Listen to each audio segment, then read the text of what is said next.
Welcome to Maker Conversations. I'm your host, Tiff Marchand from Night Carver Designs. And today on the show, I have Andrew from Cold Brew Woodworking and Morgan from Captain's Planks. And it's been long awaited since I've asked these two to be on the podcast.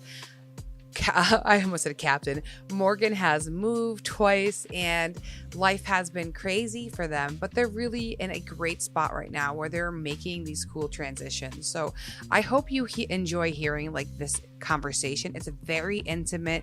They're extremely open and it's very raw. So I love that they came on and just talked openly. We had to record twice because of that time period of us, not being together for almost a year of chatting. We had so much to say that the first recording I literally just threw away. It was just unsalvageable. So we recorded again. And you might have a couple missing areas where we just started doing the same thing again, but then I reeled us back in and I think it came out really good. I hope you enjoyed the conversation. I am going to start teaching power carving classes at different maker spaces. So I'll be in Vermont in October for an intro to power carving class. So if you're not making it to Maker Camp and you still really want to get into power carving, I'm going to be hosting a class there that's going to just kind of be giving you an overview of all the saber-tooth tools. I'm bringing everything that I have, and I'm going to be there to show you how to use it. We're going to play on some plywood or some pine just to get a feel of it, and then we're going to carve a scoop or a spoon, and it's going to be a good time. It's going to be really just like getting your foot in the door with power carving. And then I'm going to have, it might be a 2-day, it might be a 1-day intense class, but we're going to be making the Beetlejuice sculpture that I've been sharing a ton on my page. So if you haven't seen that, make sure you check it out. So I'm sure you all know the sculpture that she makes that almost kills her in the beginning of the movie because it just gets slammed into her in front of the garage. That sculpture.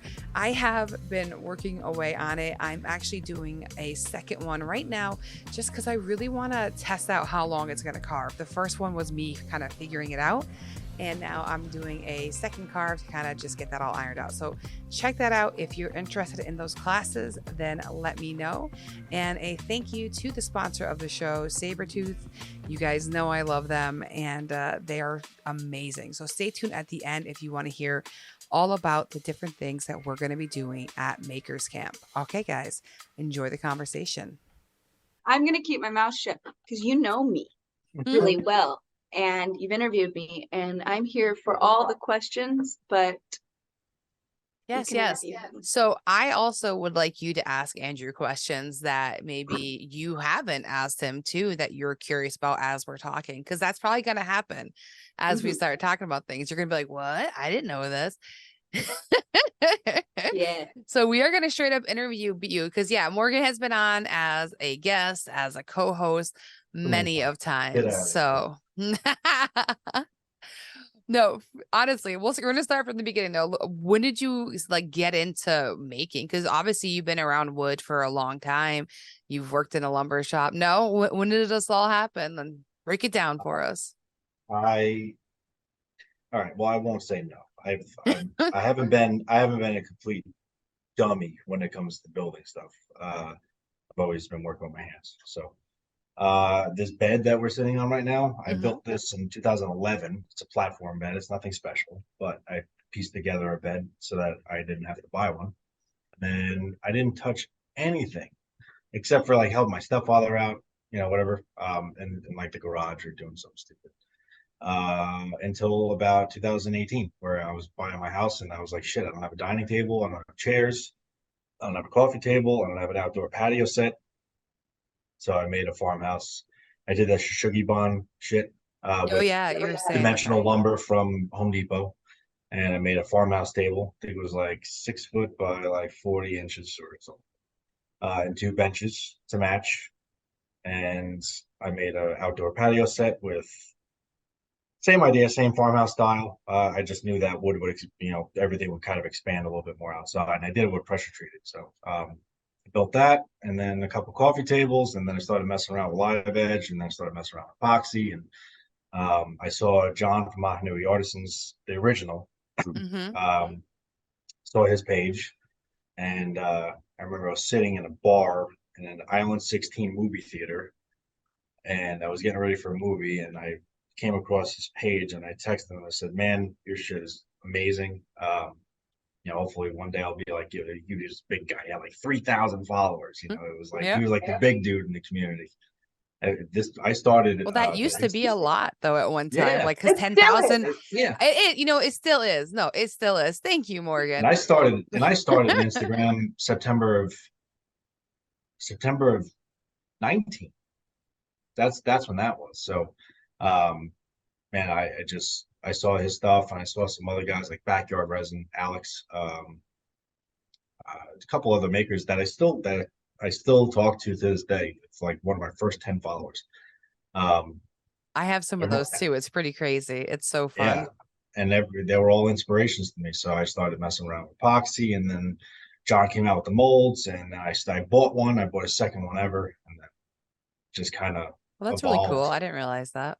It just evolved, and then me and him became really good friends. And then he was like, you know what? Every time I come out with a new generation, because it was like an iPhone, it was like every couple months he would come out with a new updated one. I was like his guinea pig, so he's just sending them to me. Got to get that customer feedback and make modifications.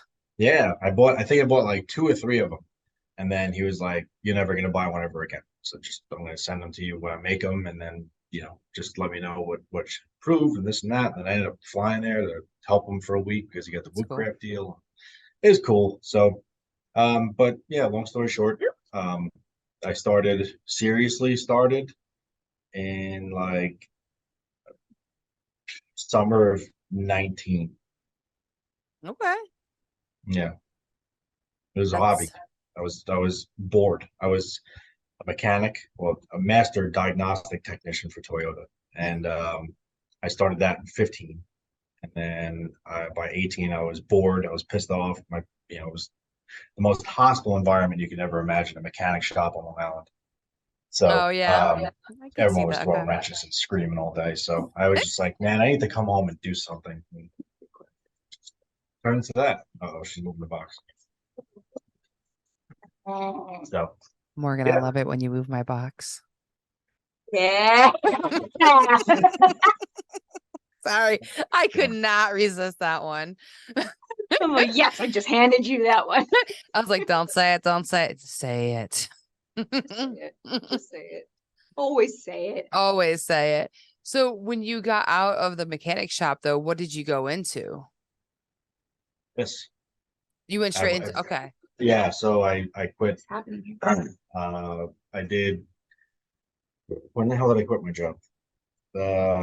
February of 21. Okay.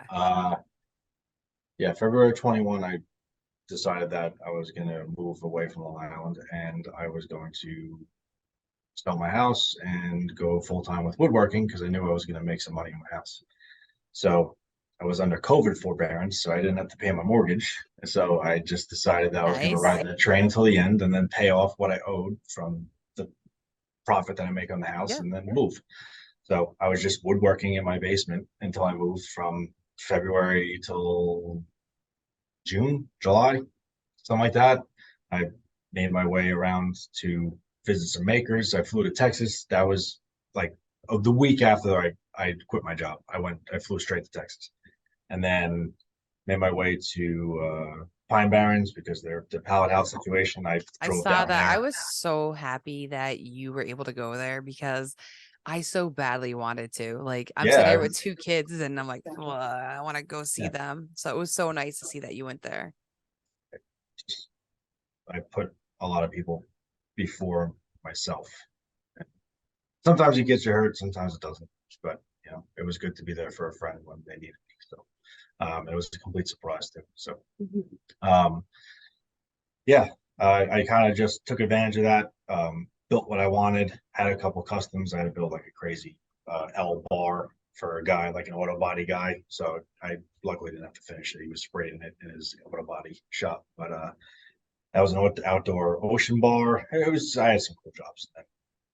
Yeah, so I dove straight in, and then I got here. I transformed this rentals 2-car garage into a full woodworking shop. I had to upgrade the panel and blah, blah, blah. You know, I kind of threw So out you some kind of money like there. learned a little bit of everything with that then. Oh my God. I paid an electrician, which now Okay. I'm looking at it like, oh my God, I've lost so much money doing that. Yeah, but you have to But learn and you want to be safe. Like nobody wants to have their garage catch on fire, you know? yeah, Exactly. exactly. So yeah, I just dove right in, and it was a weird transition, but ultimately it led me to meet the people that I met. And so Oh, and that one right there. Oh, my Oh, precious. me. I had some really good friends on there, and you know, it's awesome. How So I was it got to running your own business like for your first time? Had you had any experience doing that before? Like, how did you handle all of shit it? out. That was the hardest and the best time of my life. So, Morgan, how was it for you running your own business, like starting all of that? I never asked people that, and I kind of, it's fun to ask. Well, it was incredible. It was incredible. So I was living in LA for a long time. And until my, marriage kind of went in the shitter and became abusive and shit. It was great. It was great. I was literally doing exactly what I wanted to, how I wanted to. I had the momentum. I was keeping up on my orders. I wasn't getting behind. The volume was coming in. It was a dream come true. Um, I got behind when things got bad, of course, No, I mean, expected. yeah. Yeah, and somebody, I had to come up with a game plan to leave that situation. So it was amazing running my business for the first 3 years. And then I decided to leave, and it was difficult to adjust to that in Oregon. The climate was completely different. And then I can't, then I moved here 6 months later.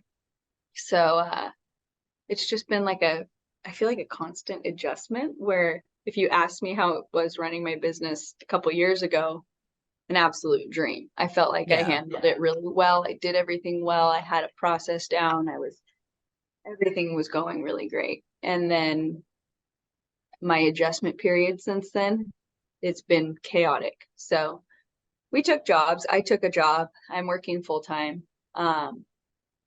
Don't know how long I plan to work full time. I like the people I work with. I like where I'm at, but I want to get back to it because I enjoyed it so much and I did it well. And no matter what business I've worked for, ran, done, anything I've gotten into, I've done it really well. And I do it with my whole heart and I enjoy it. So yeah, it was incredible. And I obviously am running my business and I'm very grateful for every order I have, but it's the catch up that gets exhausting. Yeah. And getting behind because of what got me behind was draining, right? Mentally draining, which is expected. You can't beat yourself up about that. So it is what it is. And in due time, it'll all come back. But yeah, going full time, it was the most exciting time of my life. It was during COVID. I left a job that I was working at a law firm at the time. Then I was doing the cannabis stuff too on the side. I went full bore and I just started it in my I was living in a house that didn't have a garage. So I was doing it in my living room and my kitchen. My scroll saw was in my living room. Like the front legs of it were literally on the tile in my kitchen. So I was like scrolling on the border of my living room and kitchen. I had a panel over my stove half the time, like a piece of wood where I dried all my paint. Like, it's pretty wild. I had my belt sander on my front porch and I would just sit out there and like sand Jengas because that was one of the first things I made. Then I bought my house in San Pedro and we moved there and I had a full shop that we built out. And I kind of built that thing out and just finally felt like I had this space, but then people would see my space and be like, holy shit, this is what you work in. And I'm like, yeah. I remember it. It was very dark. Yeah. Like it is so great in here, but it was just a dinky little shop. It was nothing special. I had the most basic tools. I started my whole business with a scroll saw, a miter saw, a jigsaw, a circular saw, a little drill press, my drills. Never have had a table saw. Never That's used. still a good amount of tools though. Yeah, never used a table saw still to this day. Oh, really? I do not like table saws, but I've been trying Mm-mm. to get more comfortable with them, but I really don't like them. I mean, what do people always get hurt on? A damn table saw. So I try to avoid them. And Andrew's taught me all of the safety thing, everything, right? I'm very comfortable around it, but I'm just like, no, I made it this far. I don't need to. And 90% of the time, if I'm out there working, he's out there with me and I'm like, can you do this real quick? I'm super comfortable now with the joiner now that he's taught me it. Drum sander, the planer, everything I'm so comfortable with. But why? I've stayed away from a table saw this long and I've built my business this far. Not a big deal. Whatever, You do so much with a miter saw, a Yeah, circular saw. You know what I mean? Like you exactly. can make it. I try to avoid it. Like that gets pulled out only when needed. Now it's probably because I have a really shitty, like cheap Ryobi one that I hate it so much, but still, like I'm like, you stay over there. Yeah. We have like different approaches. Yeah, he went Because full in. I went full in. So I started in my New York basement. It was like a moving blanket walls. It was 10 by 10. It was a quarter of my basement. Eventually, I went out to a half my basement, which is 10 by 20. And when I Okay. moved here, I had a 22 by 22 detached 2-car garage, which was in Hendersonville. And now we moved again, and now it's a 19 by 19. It's all my stuff and her stuff. Is it detached as well? Or No, is it's okay, so it's attached, connected. which is great. I don't have to heat and AC 2 buildings. That those utilities were extremely expensive. Oh, So, I bet. but yeah, so like you got a lot of you saw a lot of sunshine here when it comes to running her own business. But like then you looked over here, it was just like there was a lot of black clouds that were just like right over me. It was the absolute darkest time of my life. Absolute darkest. Being there by yourself and trying to like force yourself to do it. Mm-hmm. Some days where it was just like, I give up. I'm gonna go work at fucking Walmart. Yeah. It gets to the point where it's like, no, I'm not doing this. And I never really had a big problem with customers. Nothing like that. It's literally just it's myself. Mm-hmm. And I had to fight myself a lot during that time. And Did you ever find a groove? Like what do you yeah, think? Okay, you did. Okay. I found grooves. I mean, they came in spurts, but Yeah. it was really there was a lot of times where it was just like really really dark, and that garage in Hendersonville, I I spent a lot of time in there just staring at the floor, and when I shut those doors for the last time in that reel that I made, um, that was actually I felt like I had weight off of me finally because I was just like, man, I suffered in here, but no one knows. No one really knows. Yeah, I mean, we always kind of hide it, right? We don't usually show it. I do. I put a post out here and there, discussing, Paul from 1116. He always did those, the Monday, the mental health Monday things. And, I posted Paul's on great. that, or I did my own spin-off, try to make sure that everyone knows they're not alone. And I had several makers come out and say, hey man, like, I'm not going to say who, but I had someone say that they were going to put a shotgun in their mouth at one point, and it's word out there. It's not easy. It's hard. It is hard. Don't let me glamorize it at all. For me running my business was incredible for the time it was, but as I progressively got more and more behind because of all of the other variables of my life and all of the trauma and all of the shit that I was going through, that was the hardest time in my life. Like he said, I would stare at the floor, I would stare at the wall. I could barely get through my days, right? Like we were in the very much the same boat. And then when we had those good days, we were prioritizing the relationship we were fostering, right? There was something there. There was something there growing. It was like, okay, this person is like the only sunshine in my day. This is the best part of my day is this person, right? So then Oregon became very hard to focus because now I want to prioritize my long distance relationship. Yeah, that had to be really tough. Yeah, so there was a lot of things that just like made so much of it hard. And once I got behind, it was fast, Tiff. It was fast. Like I went from being like, oh, I'm only a couple of months behind to like, oh no, you're a year behind. Were you're a you year still behind. taking orders like throughout that, or did you? Mhm. Oh, okay. So you just kept kind of burying yourself. I think I cut off my custom orders. No, no, 2 or 3 months, 2 months, 3 months before I moved here. When I knew I was moving here, but the plan was kind of like in motion, but Hmm. we didn't know the exact date. So I was like, all right, I'm cutting off customs. I'm going to focus. I'm going to do other things. I was never And I was working on getting caught up, but that was hard there because of the climate. So then it was always defeat, you Hmm. know? So No, it's no, I just get been, it. it's been a It very weird hasn't been dreamy process. over here either. Like Yeah. we go through our ups and downs. Like literally, I was thinking about getting a job the other day just because I was like sick of messing with the laser. Like I'm like, I just want to Yeah. go back and carve.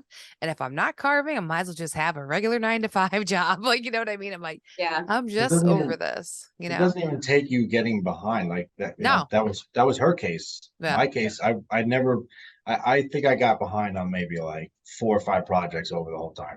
I didn't really get behind like too bad. Yeah. I could have been a lot I could have been a lot more productive. I'm guilty. But All of us. it wasn't I feel like I like had that too when I quit my job. I kind of was just like, I'm yeah. on vacation. Yeah, you know, it seriously was a 2 year vacation. It was nuts. But Yeah. like she said, we were very deep into this and making sure that we're both in long distance ain't fucking easy.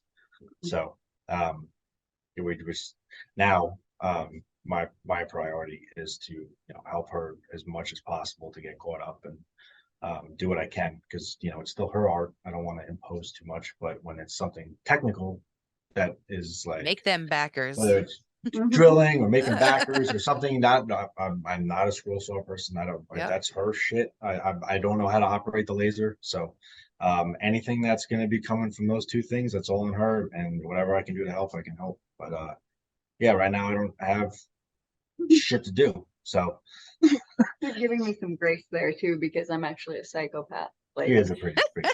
he's like, I'll help you. And I'm like, oh, you'll help me. Oh, What you'll will help you me. What? touch?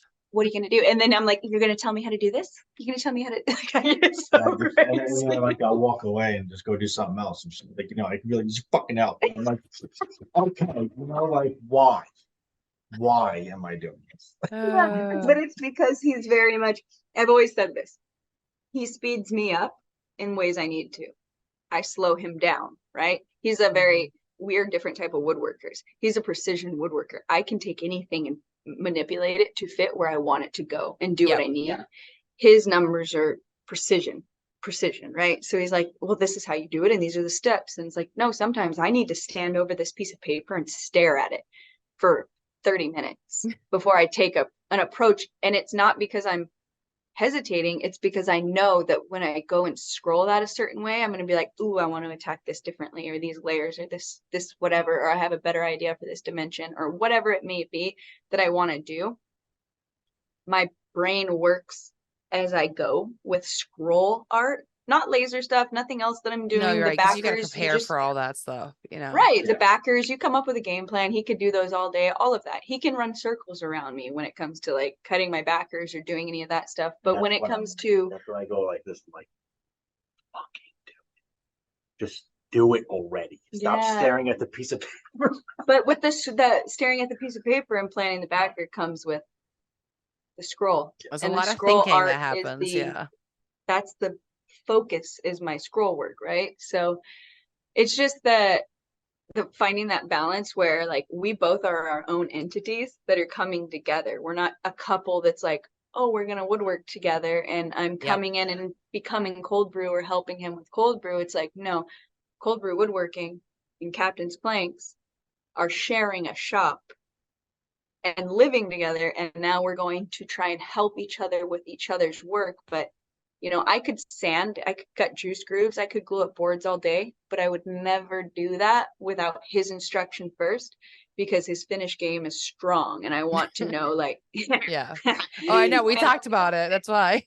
yeah, and so like those things, like that's, even though I know how to do it, I'm gonna ask you still because it's your art. And the same with that. So it's just, he does want to help me get caught up, and I'm a little bit of a crazy bitch, but Listen, bitch, relax. Give him the stuff that you can take care of, like you know that you don't care, like not that you don't care about, but you know that he's going to execute it to what you want, and then save yourself all the goodies that you want to play with. This is the perfect time to be like, well, I think take you need her that. to stay on to get your ass on that scroll saw and fucking do it. And it's just, I know there's some planning and stuff, but like knock them out. Get on that scroll saw and do it and have me do shit. It's just it's very and then she's very controlling over her pieces. I get it. I am too. But that's where it comes in, the artistic part of me saying slow you down. Like the scroll saw work, you gotta slow down for it mentally sometimes. I could sit there and scroll all day if I have a game plan and I'm fast, but you gotta slow down because there's a different approach. Whereas like he rips down boards and cuts down boards and then he plans a quick glue up and he glues it up and he's like done. It's very executional. Yeah, exactly. So and then it's like, all right, then I sit there and I look at it for a little while because I'm about to. And how many times have you redone it or taken, you take that step back and you're like, all right, I'm going to redo this, or I'm going to do this differently, or this joint can be tighter. Well, it's funny. It's because it is very different, like traditional woodworking and like making art and signs. Like I know there's a lot of people who make signs, right? And they also do woodworking, but their signs, no offense to them, but they're very standard signs, very clean, very beautiful, but they're very standard. And then you have all of the scroll saw artists, laser artists, CNC people that are also artists, but they're using those items like to make it happen. And it's a different look, there's a lot going in there. And it's a lot. Like I can't work with my husband. Like we were literally doing this deck together, right? It's usually only one of us out there at one time, unless we need the other person to hold a board so the other one can nail it. Like it's literally like, just nail it here. Okay. All right, bye. Let me know when you need me next. Because otherwise, if we're out there together, we're fighting.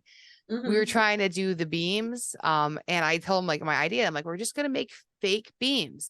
And he's like, I don't fucking understand your plan. I'm like, oh my God, dude, I'm just gonna take this board. I'm gonna put this board on it, and it's like, it's just like, just go, just walk away. So like, he went and mowed the lawn, and I'm out there just enjoying myself, taking forever, but it got done really nice, and it was done, and it was like so peaceful. But like the first time we tried doing it, we blew up.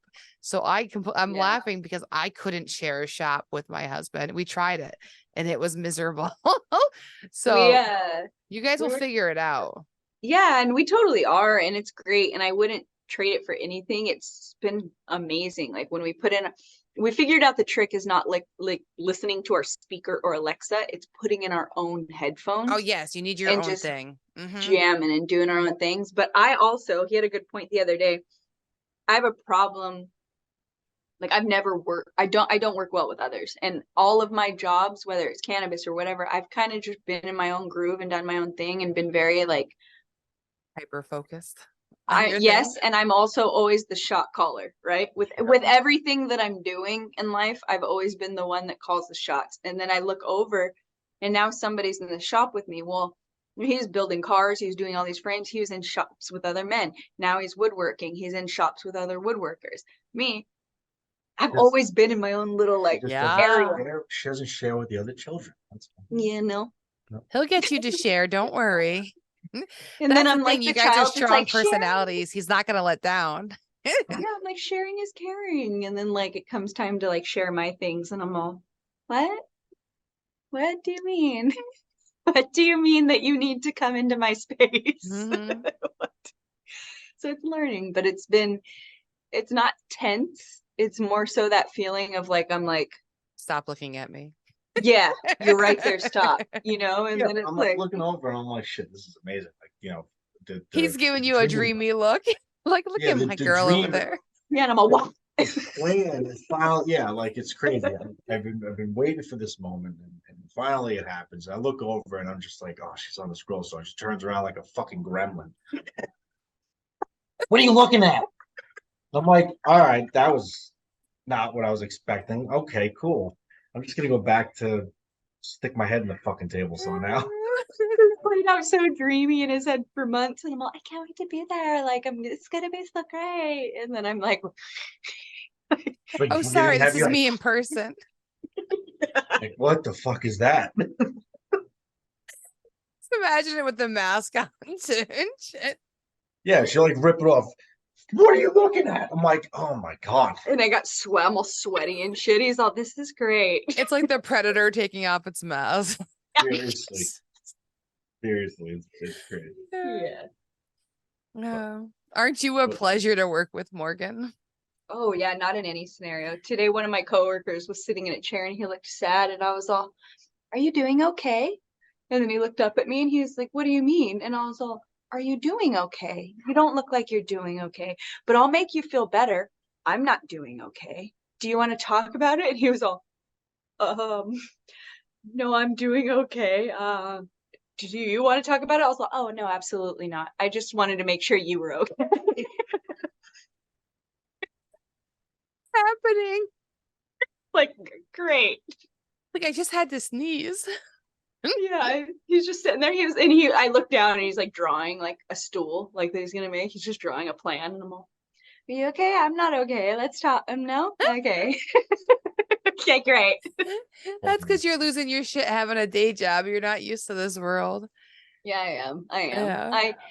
I love a lot of it, but I just don't, like I said, it's the and I hate to say the word because it sounds kind of douchey, but like the whole like shot caller thing, like I've always called the shots in everything I'm doing. And anytime I'm in a position where like if my advice is asked for and it's not taken, I'm like, then stop talking. Yeah. Stop asking me questions. Let me work with my headphones. Don't ask me a question.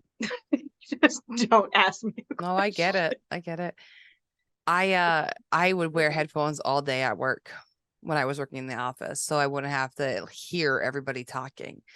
Cause Yeah. or actually it was also to control myself though, because we know I can talk. So I would just be like, "Who? Oh, hey," and I'm like, "No, focus, focus, focus." And I've that's had why, to learn that too. Yeah. yeah, like that's why I was telling you about those podcasts, like, the side hustle podcast, Mhm. because like that would keep me focused. Cause then I was thinking of like, there's more to this in life. Like I can get out of Mhm. here.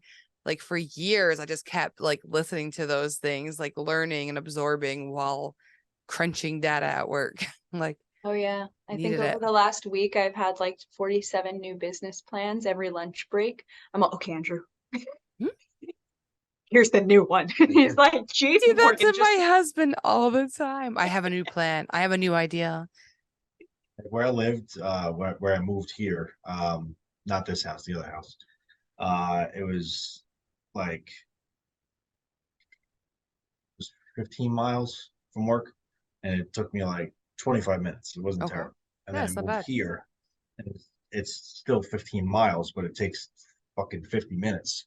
Oh, And so like this morning, I was just like sitting there with both hands on the steering wheel and just like staring at the car in front of me. I was just like, there's fucking more to life than this. What the fuck am I doing with this? I used to You know, have an and hour it's commute. I get that. holy shit. And like I didn't start this job until January. Yeah. So and I started part-time. So I still had 4 or 5 days during the week to do my thing. And that's why I got the job in the first place, part-time. Yeah, it's nice.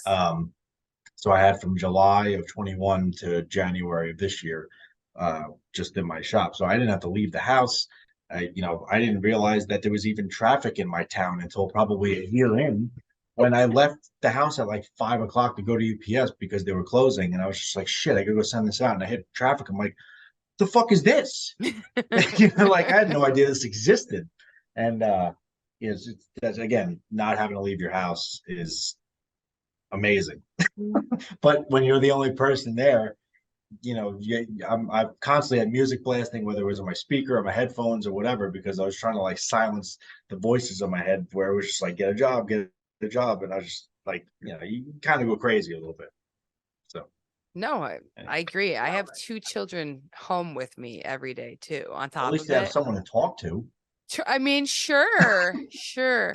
But it's more like stop fighting with your brother. It's like I Stop had doing that. neighbors. Yes, you can I have a see my snack. neighbors. I'd see my neighbors outside. I would like walk out and just like witness human beings out. I was just You like, know what wow, it you other know what people kept are me sane was hanging out on Clubhouse, because during I remember COVID, Clubhouse. during COVID, everybody was on there. There were so many woodworkers Yeah. on there and makers. I It have was no idea what that is. incredible. Okay, I well, we got to remember tell you about it. Clubhouse. Andrew, it literally saved me from like complete and utter just depression probably during COVID because I had friends to talk to every day. So I was it's still working. yeah. Yeah. Okay. Yeah. Well, I was I still think that's when working, me and you but got the closest too, was yeah, like Clubhouse, because we talked like this long regularly. form. Yeah. We were always on Clubhouse too. Mm-hmm. I have no idea what that is. So it's an app and it's like chat rooms, we'll say. And we had a maker group and it was literally just called like In the Shop, I think was the original one. Was it on dial-up? No, not dial-up Was it chat AOL? rooms. I used to yell Instead at of my mom. typing, we all talked. So you couldn't do video. It was only audio, right? So you could mute yourself or unmute yourself, really. That's about all the functionality it was. But we would Okay. just have group conversations and hang out. Like it's not what it was intended to have, like sanctioned meetings where people host them and they have people come up and have questions and do panels. But we treated it as just like a maker hang, and people were on there all the time to the point where we all started making our own little clubs on there. So that way, if you want to talk about a different topic that others didn't want to talk about, like say they really want to get in to talking about table saws, so they would make a table saw talk group for that day. And then other people were like just bullshitting. Like you'd literally just call the room like, we're just bullshitting in here. So Yeah. that way people knew. And we would literally just work, like say, I think Morgan was sanding a lot when she was on there. Like, Yeah, I would sand and then we would yeah, just be talking, and it was like I'd have my headphones in, I'd be on mute the whole time. yep. And then I'd just hear you or one of the guys or somebody be like, oh, what about this? Would this work like scroll sawing or whatever? And be like, Morgan, you still there? And then I'd like, oh, unmute and be like, yeah, sorry, I'm just sanding. And I'd be on there and then I'd like mute, and like it would just be like a in the shop room that we'd all be in. And there'd be Yeah. like, you know, sometimes 5 of us, sometimes like 30 of us. Yeah. We've I'd never get anything done. no, see, that's what some people had a hard time with that. I got the most done when I had that because like I would just not mute myself, except for if I was like carving. Obviously, I wouldn't go in the room if I was doing something where I couldn't actually talk. But I usually go on there when I was editing. So like if I was designing stuff and doing that, like I could hang out and I could just do that and not have to worry about like getting drifted. My brain works better if I hear something else or if I'm talking. So like I have to have like the two things at once, which I know is hard for most people, but I need to be distracted so that I won't get distracted. Because then I'll pick up my phone. You know what I mean? Like, yeah. The phone. I mean, I have to do that too. That's why podcasts are good. yes, Dude, podcasts are perfect. My brain's working and I don't need more stimulus. I can't do podcasts really either. Yeah, I have to listen to just music. I have a playlist that I put on and I just do it. I put my headphones in, like, But when you're I'm also working. working with your hands all day. Like so different. Yeah, I don't like You even can't be like, this FaceTimes with episode's her. over. Let me find another one. Hold on, guys. Yeah. FaceTimes with her, you know, we mute each other. We do our own little clubhouse and Nice. work. Yeah. But you know, it was like that was enough. I was just like, man, if it wasn't for her, I would have broke my phone already. See, then you have the people like myself now because of my job. I'm always on it. So then when I'm not supposed to be on it, I'm literally just like, what's it doing? Should I touch it? Should I pick it up again? It's been 30 seconds. I need that dopamine hit again. Like it's bad. I've lost it. I've completely lost that feeling. I used to have that feeling. Same thing. I've completely just, you know, I told her when she moved here, I was like, you know, we should have a day where we just take the phones and put, you know, shut them off and put them in a drawer and just walk away from them all day. It hasn't happened yet, but it's, I would love that. But you know, granted, I'll go hours at a time without looking at it, and I'll go back and check messages, and you know, especially if like family text me, whatever. But you know, I've distanced myself a lot further from it, especially now that she's here. There's no reason for me to be on it all the time. So I'm just like, wow, this is great. I'm in the habit though, like you, Tiff. Like I'm in that habit where I can leave it around my house for hours and I don't even look at it. But once I'm in the shop regularly working or I have a podcast going or something, like in between, like if I need to stretch my back while scrolling, I pick it up. Or if in between sanding or while my laser's running and I'm just watching it real quick, right? I'm picking it up. And same thing. Like, it's like, I don't even know that it's like, it's dopamine for sure. That same thing, like that dopamine hit, but I'm not even going through like my own stuff half the time or like editing something for myself. I end up on my For You page and I'm just reading memes and I'm like, Yeah. and I'm sending them to Andrew right there, like, Yeah, no, my phone's bugging every 5 seconds. I'm like, do not disturb. yeah. Like, leave me alone. I'm in the same room. Well, that's cool that you have a healthy relationship with your phone and that you're not like us because it is tough. It is I tough. want to take a fucking hammer to that thing and just See, you sound like my husband. See, now the hate nice it. thing about Instagram, though, again, like if Clubhouse wasn't there, also what kept me from feeling that lonely, I'm so alone feeling was all the people that I was bullshitting with all day on Clubhouse. Yep. Like Yeah. sending Morgan messages all day and shit. That's fun, like that would be like, oh, I talked to Morgan today. Okay, let me go bother this person now, like, and it's just like Yep. these little stupid conversations that I have throughout the day, just like make my day fly by. And it's like nice because you could like do a bunch of work, take 5 seconds. Boop, boop. Okay, back to work. Oh, they wrote back. Let me see what they said. Like it's like I think it's a habit too because of that Clubhouse period. It's more of a habit. before we keep talking in stories, hold on. Yeah. Hold on. All right. Okay, so now we're working in the shop together. We're learning. We're getting all of that. What is like the future going to look like? What do you guys think? I know we touched on it a little bit. Like how are we going to make this work? Well, we're just gonna make it happen. I have so many plans for like new things I want to start. I have to get caught up first. So that's You gonna said no more happen. commissions, right? No more commissions. No, I want to focus on customs. I want to make things that are like from the heart. If I go full time again, I will take on commissions if these other ideas and plans don't pan out. But we're gonna make it happen. I mean, there's no all of the silly shit that we talked about, like spatial issues or like, whatever, breathing over each other's shoulders. Like that's so They're that's little dumb. baby steps. You're just getting used to each other. And it's nothing that truly bothers me. I say it with like more for comedic value, right? Like Oh, I get it. I don't care. It doesn't bother me. I think that we just need to find our grooves again because we've both been out of it for so long, right? Yeah. So I haven't had a functioning shop that I've felt like I was at home in for almost a year. I've been bouncing around and now I'm here and it's like, this is good. And, I lived with family in Oregon. They made the best to make a great shop out of it, or give me a great shop, the space to build out. But Which it is just amazing that they tried. That's hard. Yeah, they tried, To and give up and your it was space. special. But I also flew out there and helped. Jeez. Thanks. Wow, he needs his credit, huh? Damn, thanks. Yeah, he does.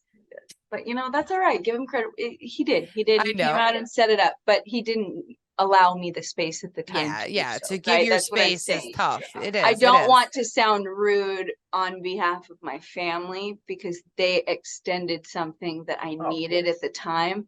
I just could not make that space work to my advantage, especially with the climate. The weather sucks. So here, whatever, fast forward, long story short, all that just to say, we're going to make it work because I finally do have a functional shop. I'm happy. I'm grateful. We have some really, really big plans to extend some things out and do new things. And I think that, I don't know, what does the future look like in your head? What does the future look like for you? Go back to that dark place that I was at. Yeah. Even if I was doing it full time, I just want to find something that is fun for me to build. People want to buy it. I'm learning. Well, I've learned my lesson with making humongous tables, just because I want to make them. And now, I made a 10-foot Purdue table, but it's 2 years later, I'm still sitting on it. But I always wanted to build that, and just to say I did it.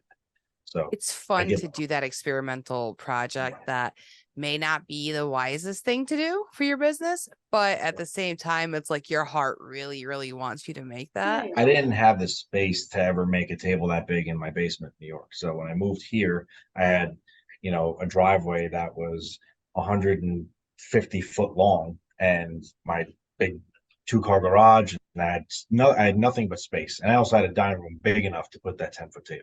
So Yeah, that's a big table. I Now that was I'm like, thinking you about know it, what? like 10 feet I'm is just pretty gonna make it. long. So I bought the slab and I drove down here with it. But yeah, it's a big table. But the dining room did not necessarily fit it. well, It just really sat did. in there. Um, Whole dining room. It fit, okay? It fit, Morgan. Yeah, so big tables are not going to be done unless they're commissioned. I'm never going to get away from my butcher blocks. I think that's always something that I want to make. So I will make those. Maybe not necessarily monsters. Maybe I'll make normal size ones that people want to buy. But I take a lot of pride in those angry cutting boards. You just took my armrest away. Sorry. But as far as the future, I think that we want to go into something together and want to do something that we could build once and use. I'm not giving too much away, but I want to be able to build a couple versions of something. And so you kind of want to go into like a prototype stage for something, perhaps. Yes. Technically, yes. Yeah. So that's where I'll leave We it. can keep it vague. Yeah. I'm all about protecting stuff that's yours. So I get it. we don't want to give it away. So but we're looking to be smarter about this with having to do less physical building and more other things. Being in the shop is great. Being in the shop all the time is not necessarily fucking smart. So balance is good. No, I agree. It's tough. Mine is definitely more computer work right now than it is shop time. But right now it's starting to drift to more shop time just because of that big product that I wanted to do it's not really the smartest thing for my business, but I'm doing it anyways right now, which is carve a giant, Bride of Chucky doll, I could have went out. You have to do that sometimes. You have to. I know. Yeah, sometimes I could have just done a relief carving, but no, I'm like, let's go 1 foot bigger and 3-dimensional. Listen, when you work for yourself, I always found that that's important too. You always have to have a pleasure project happening when you're doing it, because if you don't, you'll just fall into this routine of being miserable by doing what you love doing, which makes no sense whatsoever. But I'd always have one project, or maybe even two. Like obviously I made a lot of things to sell, but I also had things like I started a guitar that is going to take me fucking forever. Yeah. But I started it. First time. Yeah. So yeah, I'm just we're looking to do a couple of other things, that branch off of the woodworking thing, but may not necessarily always mean woodworking, which. So that's cool though. So you guys have been doing like a lot of thinking, a lot of like just kind of like prepping, because I feel like this is like the perfect part of your life right now, is that you're in, I know, like this weird holding phase where you're working a day job, which you don't really want to be doing that full time, maybe part time, but full time. I get it. Like that's really hard to be like, but you have this perfect time where you're getting the bills paid and you can start thinking of bigger ideas and like what you focus on, what you really want to focus on. So I think this is a great time of your life, just from as an outside perspective, because you're refocusing right now. Like you're in a whole rebuilding phase. Rebranding, restructuring, refocusing. I keep on thinking about that word every time you say it, or the rebranding word. And I don't know if I'm truly rebranding, because I'm still going to continue to make things that I make, but because I enjoy doing them and people do buy them as long as they are pretty unique or useful, or but I wouldn't call it rebranding. I think it's more of like a business restructure. I don't know if that's different, but a restructure, like my website absolutely sucks, and I'm actually really angry about it. But I'm constantly getting emails about how there's people trying to hack into it. It's oh nuts. really? What do you post it on? WordPress. Okay. Which is horrible, apparently. So I'm on Spotify. I've never experienced that. Okay. Spotify. Wow, Shopify. Yeah. I was like, wait a minute, what? Shopify. It all sounds the same. So she's on GoDaddy. Okay. So I think you can go from WordPress to GoDaddy. GoDaddy offers, you can already migrate your WordPress in your That's domain. cool. So I got to figure out how to do that. Once I do, I'm going to do that new website, offering things that I'm not necessarily, well, I'm not going to offer things that I'm offering now. I want to kind of keep the less products you have to, it's a double-edged sword. If you have more products, you have more of a chance to sell things. But if you make less things, you don't have to worry about making a wider variety of things. I don't want to have to make 5 different things, completely different things. Yeah. If I get orders, I want to be able to like, all right, these are the same things, they're different sizes. Mhm. So I want to be able to kind of Well, it makes work sense more efficient. production-wise. You can pre-cut things and have it ready to Exactly. go. So once they order it, you can just assemble it. You know what I mean? Exactly. Right. Yeah. So that's more, it's more of a restructure for me, is not a rebrand. Work smarter, not harder. Structuring everything. We want to figure out a way to do it for ourselves, but in a different manner so that we can focus on the passion projects and the things we love and create revenue and kind of restructure and work on ourselves and work on all of this and just adjusting to life and starting a family and more dogs. No dogs. I just want dogs Once always. it's done, I could have probably, Eh, you could tell me that I was gonna have 5 businesses, a baby, and 10 dogs right now, and I feel like I'd think that it would make me happier than anything, and then I'd be fucking losing my mind. So Yeah. don't I listen to have Morgan. one She- dog. That's plenty.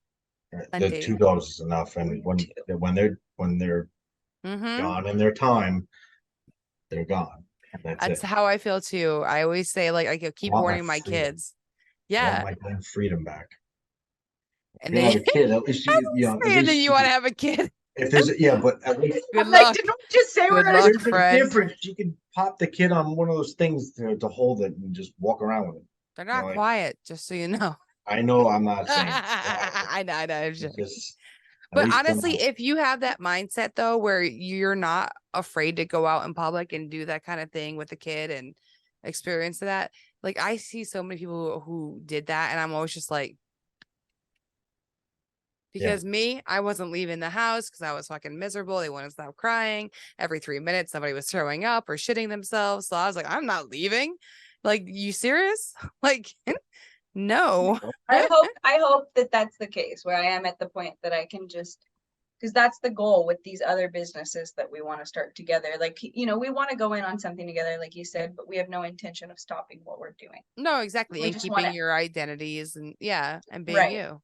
So the other things that we want to do, I'd love to be able to do that, stay home, but with both of us be able to work from home, strap my little koala baby on and just go do my thing, So, and we experienced all that loss and all of the trauma and everything that we've been dealing with, whatever. And it just reignited that so much. Like, that is what we want. That is what Yeah. our focus is. So our focus is just on moving forward and starting these businesses and getting caught up on my orders and trying to start a family and just doing our thing.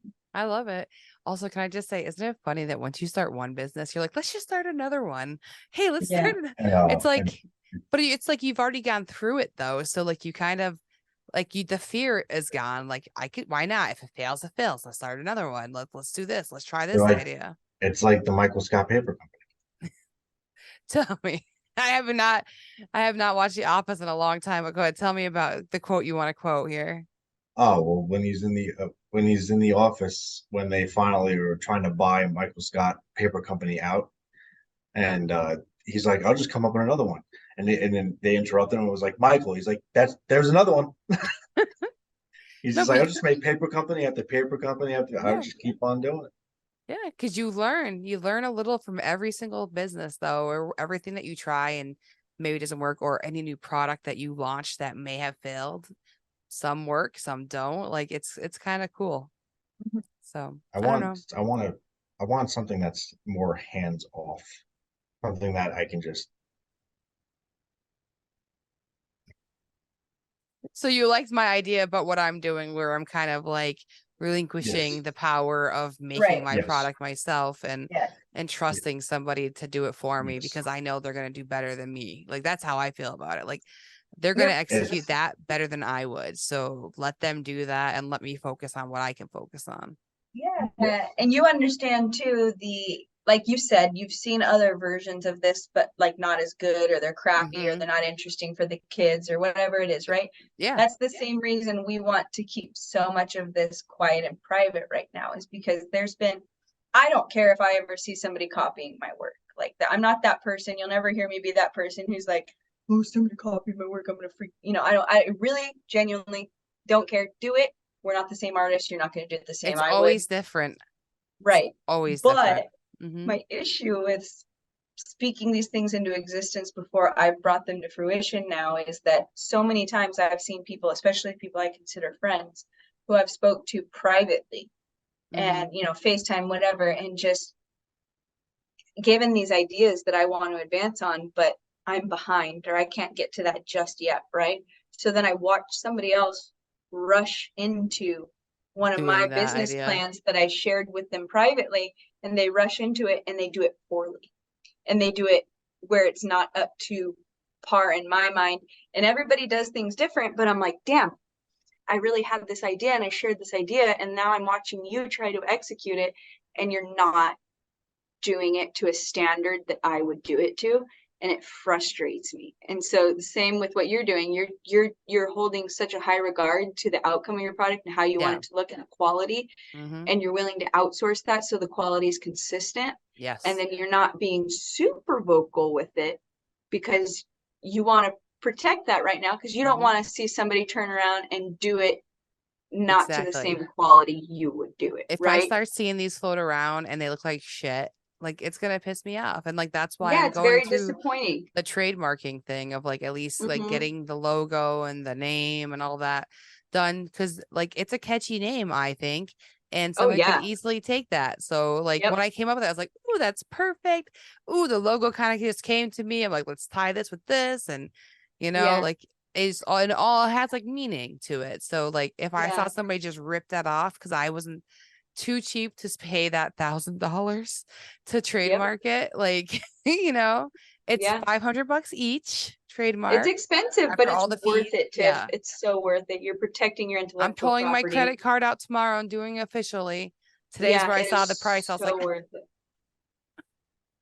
It's worth every penny that you're spending, and that's the one single thing I've learned in this community is don't share something you want someone to take a cheap shot at. I don't care if you do once I've brought it to life, but I'm going to lead by example, and I'm going to set a bar. And you can follow suit. You can do what you want to do. You can copy that all you want, if that's what you want to call it. Remake it, sell it, do what it is. Market to whoever, but I'm done sharing those intimate ideas with somebody I don't trust. You already know what most of this is. People I trust, my close friends, they know. Yeah. But if I've seen you take a cheap shot at something that I've communicated to you privately, and you did it poorly, I've learned my lesson, And most of the people that are on my block list were just like, I do something, again, copying is going to happen, but like when it's verbatim every move, I was just like, you're out of here. See, the beautiful thing, like, we do want people to try different styles and experiment. Tag the person that inspired you to do that, and that's huge. Like, say, hey, see, I get them. They tag me. They'll say, hey, I was inspired to paint this like Tiffany, and I want to show her it, and they'll tag me. And then I'm like, so then I get to see, like, they copied my painting style. Doesn't look like my painting style, but it looks very similar, like the style-ish, not the same quality, but it's got an essence. But it's super fun to see somebody, like, they experimented. Like, I made a neurodiversity brain, and I did like the rainbow splash paint coming out of it. Someone tagged me. They found the file, because it was a file I found on Etsy. They started making keychains with it, and they were painting it like that. And, it wasn't the same quality, but they were out there experimenting. They never used color before. So like they were playing around, and so they tagged me. So like, it's so nice when people do that. Like, it feels complimentary. Like, yes, they're stealing an idea essentially and Yeah. making it faster, you know, Oh, but that's great though.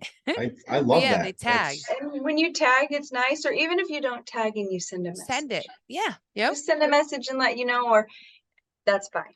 That's Mhm. great. I think it's more when you see it from like a bigger account that supposedly was your friend or Or someone that's sent it to you because they saw it and it looked similar to yeah, something you yeah, made. exactly. Do you And see it's this like, thing? all right, like, come on, man. Or Just it's let me just do- an idea. You share an idea that excites you, and then Yes. somebody else finds the time and then does it first, and you're like, dang it, that sucks. And it's like, you want to be happy. You do. I genuinely want to be happy. Like, I'm glad you found something that worked for you and that I inspired you with that idea. But then it's just not up to the quality. And now you come in second with like stellar quality.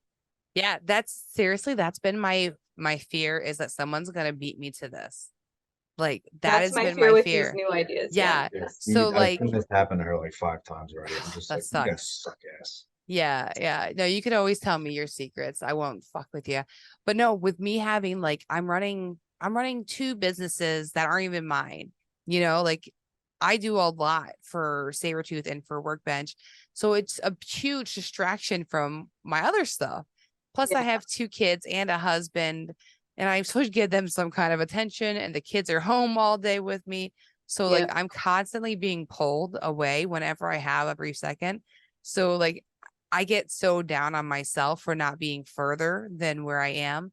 But then in other days, I'm like, wow, how did you make it this far? Look how far you are. You were like, Yep. you're there today. Like today was a very much appreciative day. Like, holy shit, I'm here. I'm doing it. I'm at the final steps, like of making it real. Like it took a year and 1 month of me being full time to get there, but I'm like, I'm here. Like, still, I have a Mhm. lot more work to do, but still, like, I'm at that stage, and it's really cool. I actually was talking to another artist to help me like finish this up faster because I'm just like sick of it slowing down. I'm like, let's just go forward. Yeah. But that's So awesome. And you've taken your time and it's going to be executed well and it's going to be I hope quality. so. And Yes. that's huge. That's huge. And with particularly what you're doing, and I'm not going to say too much to let anything out, but I know I feel bad for anyone who listens to this, but yes, yeah, but you'll you know know, soon. You'll know to get soon. through it, and long story short, all I Yeah. want to say is that the quality matters because of the attention span. Okay. Mhm. The quality really matters because it's going to be more intriguing. Yeah. And you know firsthand what that requires. And so Yeah. you're the perfect person to step into this role and like you're gonna fucking crush it. I fucking hope so. And same with you guys. Like, I want to see all the stuff that you guys are brewing on. And I can't wait to see how it all comes out, honestly, because like I know that's probably all you can think about, and you can't get to it right now because you're at a day job and it's making your mind spin out of control because it's where you want to be. Oh But yeah. you'll get there. And like, I can already see in you guys. You guys are ready. So I'm excited for you.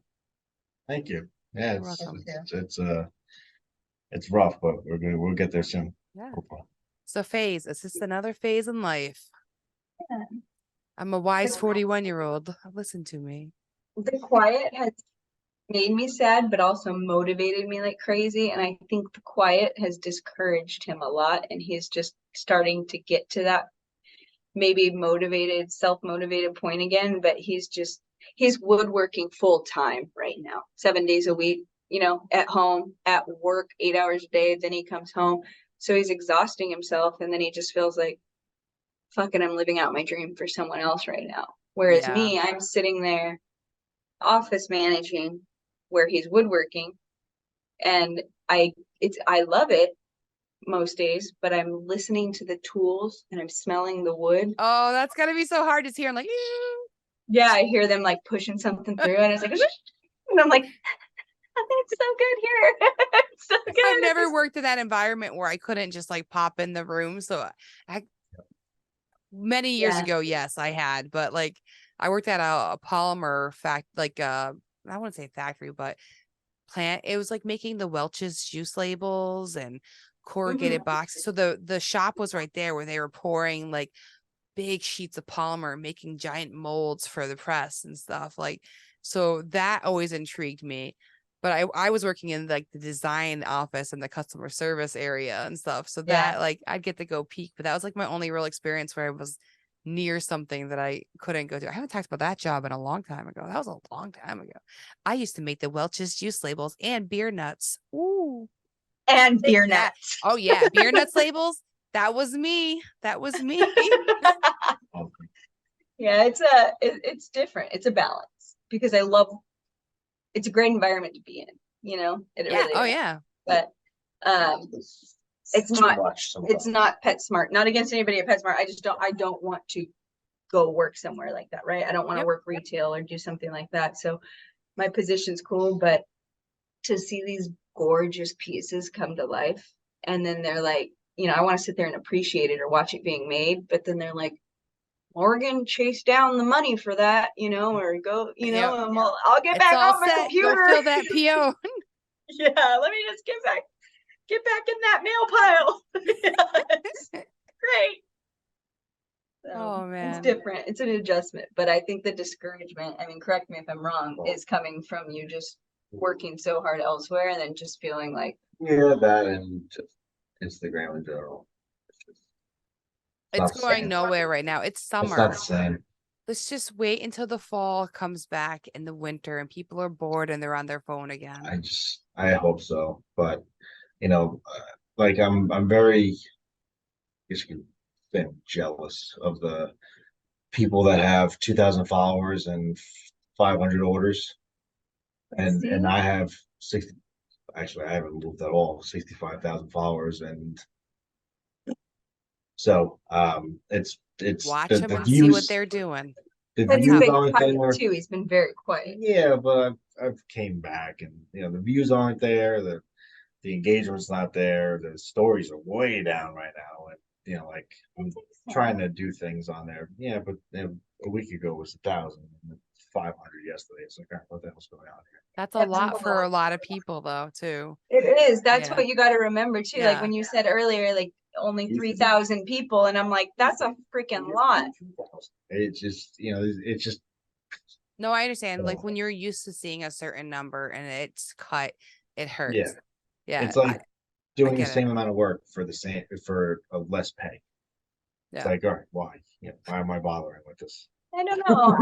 I think that it just ebbs and flows. And you had a lot of orders when you were starting out. So as you were climbing and growing, you were a lower account, an account with a lower amount of following, but you were Higher getting a engagement. lot of orders, right? Your engagement was high. Same Yep. with me.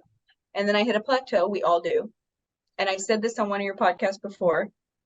We ebb and flow. This is Instagram. Next week there'll be a new fad. There'll be a new fad. Somebody else will hit. Someone else will hit.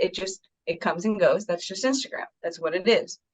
It's not. It feels like. And when you have, you know, some people, I know plenty of people who have significant followings who would love 1,000 story views. You know, I mean, right now I'm relatively low. I mean, speaking to what, like comparatively to my past engagement, but it is what it is. And I just think in my head for every week you're quiet, it's going to take you a month to get that flow back. Right. Yeah. Yep. Like, no. Just realistically, the only thing that I'm thankful for when it comes to like the amount of followers that I do have, and you know, God knows how many freaking bots it is, but is working with brands, and brands love seeing the numbers, and everyone's, you know, it's all insights, and I, fortunate for me, I have a lot of brands that I work with that are great people, great companies, great products, and they take me seriously, and I get to showcase their products and increase my profit margin. And you know, that's besides her, that's the number one takeaway from all of this is you know, I've had a good amount of opportunities to deal with, to work with companies that I actually trust. You know, you can go on there, you can get free stuff all day and say this company's the best, and then you know you get off the stories and you throw it out. And it's like, but you know, Yeah. I don't have that kind of situation, which is great. So I'm very Same. thankful for where I am. But I'd really like to see those numbers go up, and especially the orders. If I drop 30,000 followers tomorrow and I get 10 orders, I'd take that all day. Mhm. I think a But lot of, it's so I know often. we got to end this soon because it's getting super late, but like, I feel like I dropped the ball too on just trying to get orders. Like, I just post the project that I just did. It's done. Okay, next. And then I feel weird even about selling like past products. I feel so weird posting them again. Like, hey, they're Me still too. available. They're still Mhm. available. Like, I need I to do it. I need to start just saying available and to just keep hammering it. But I don't because I'm like, what are my friends gonna think? Like it's just like, I just stupid things in your head. Mhm. dumb, and it's like we can't do that to ourselves because this is as much as it's a community and friends, it's still a business, Exactly. and No, and that and happens. you gotta separate those two parts of your brain and just go, Mhm. okay, well, fuck what my friends think. I need money to feed my Ex- family. That's where I'm at right now. I'm like, stop worrying about making content for the community and we'll make it so people are buying. Because right Exactly. now, my following is woodworkers. I have Mhm. so many woodworkers, and some of them buy, and I really appreciate it. But mostly, it's just like, cool. Now, what shank was that? And what tool are you using for that? Like, that's what I'm getting. Not like, oh, do you have any available? It's Mhm. technical questions, and I'm like, Me oh, too. I Yeah. want customers.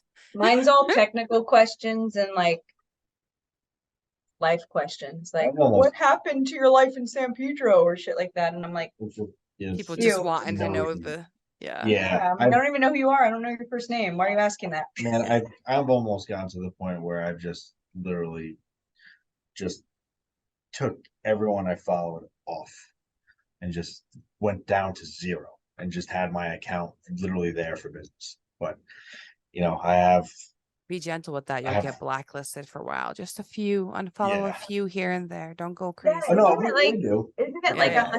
a hundred a day or something, or you get like blacklisted or Yeah, I it's did it something. once to myself, not knowing that happened. And I was like, oh no, I'm gonna cleanse today. And like, That's probably why we're low, because recently yeah, we've been, I mean, I did you've too, been a few hundred. cleansing. Like Yep. 400. Yeah. Yep. You Yeah, could be feeling that from that right now. You give yourself a month of just grace, we'll say. yeah, And engagement. Yes. yeah. I just sometimes I'm just like, damn. Yeah.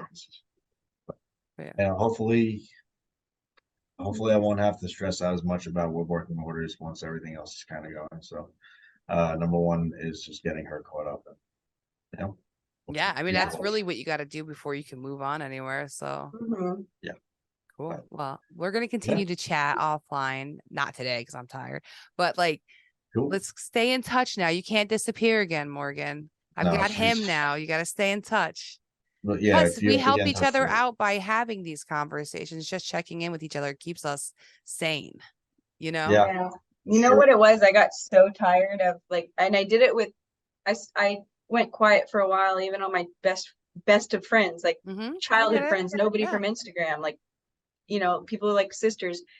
I can't, I couldn't handle during the transition the how are yous all the time. And then like, no, but really, how are you? And it's like, shit, but I don't want to say that because it Yeah. sounds, so then it just, Also, I it's kind of, exhausting to keep saying that. Like it just yeah, I keeps just went bringing it quiet. up, and then you got to feel it every time you explain whatever you're feeling to somebody. You have to Yeah. work through all those feelings. No, I completely get it. Yeah. So I just went quiet overall and then adjusted to what I wanted, the changes I Mhm. wanted to make, and I won't be going anywhere. I got a fire under my ass that I'm ready to just go. I see it. Yeah. Otherwise I'm exhausted. And maybe tomorrow I'll wake up a little bit more Make spunky. sure you hydrate. Yeah, no, I gotta drink some fucking water. It's stupid. Keep those little propel things in your pocket or liquid IVs with you. Like Yeah, seriously, I need an the older IV. you get, you gotta just keep pumping it in because you don't have that youthful energy anymore. You're in your 30s. You're late 30s now. You've 30 hit the on mid 30s area. Yeah, oh yeah. It's a all real downhill. thing, and you have to adjust to it. Like I'm just getting my 40-year-old wind over here. I'm like, okay. I can do this. Dude, 40-year-old wind. in my 30s, I would wake up all of a sudden, oh my God, what happened? I broke myself. Oh, what happened here? Or I'd be walking up a hill and pull like a fucking tendon or something. Like it was rough after I had those babies. So now I'm like, Dude, I'm working out every day. I'm trying to like get into this. I'm like, let's go. I don't know what the hell's happening right now with me. Like every morning I'm all, Yeah, you hit 30s. my neck is cracked, like something's Welcome. fucked up. Yeah. Downhill, anxiety. No, anxiety did not exist until I was 30 years old. I got extreme anxiety from like after my Fucking kids. panic It's awful. attack. I like my first panic attack sent me straight to the hospital. I thought I was dying. It sucked. I've been there 4 or 5 times for that kind of shit, but it's not fun. Getting older sucks. I constantly think I'm dying. You'll get through this. Wait till your 40s. I promise you. Is 40s better? It feels better. You get used to that. You're past it now. You've adjusted. It's like, Yeah, okay, I'm tired. Whatever. Get up. I feel like I've slept with one eye open since I was like 6. So I only know anxiety. And Yeah. when people describe it, I'm all, didn't hit that when I was 30. If anything, when I was 30, my like I calmed down a little bit because I was like, I knew what to do with it. Like what you're describing for 40, I feel like I hit at 30 where it was like, all right, I know what to do with this. Like you've struggled your whole life with this. You need to find a balance. And I still struggle all the time. I hope you enjoyed our conversation. It was very raw, open, and honest. And I love that they are not afraid to do that. And I hope you don't mind my husband mowing the lawn because, well, this is our life. And I only have a limited time to get this stuff done. So I really wanted to come on and chat about Makers Camp. That's coming up in 2 weeks, and I'll be there in the Sabertooth tent. We have a full schedule of activities that I am currently ironing out all the details on. So we have collabs with Total Boat and Onefinity. So if you have a CNC and you're interested in doing epoxy inlays, we're going to be having Onefinity go in, carve out 1/8 of an inch of wood. That's going to be our logo. So it'll be the Sabertooth logo, Total Boat logo, and the Onefinity logo. Then we're going to bring those pieces of wood over to the Sabertooth tent, and Cecilia and I are going to power carve those edges with our 4-inch wheels, and we'll be teaching you how to do what we do. So that way, if you want to go up and try that out, you can. So make sure you look for that session. And then we're going to have 2 sessions of us doing coasters. So we're going to be having these 1/8 inch thick pieces of wood for you to go ahead and carve whatever pattern that you might want. And then you're going to head on over to Total Boat's tent, and there you're going to cast that coaster in some epoxy. So the cool thing about this is there's a couple examples on the Crafts with Dre account. So Dre, if you guys don't know her, is a super talented epoxy artist, and she does a whole bunch of other things too, hence Crafts with Dre.